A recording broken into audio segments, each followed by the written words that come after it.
Ganito, kalaki ang itsura ng 500 milyong piso na ninakaw ng mga korap na politiko.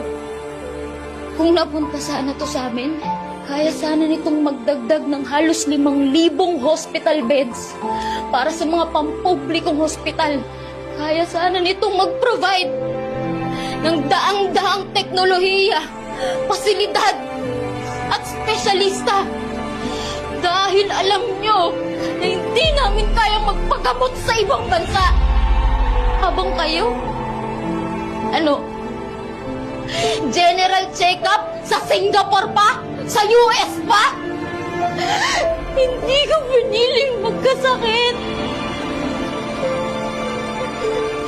Pero bakit sobrang parusa ang magkasakit sa bansang to? Yung sakit ko, pwede sanang malunasan.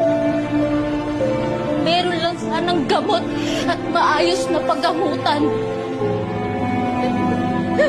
Pero pagdating ko ng ER, ang sinabi sa akin, wala daw gamit, wala daw gamot, wala daw bakanting kama, walang doktor.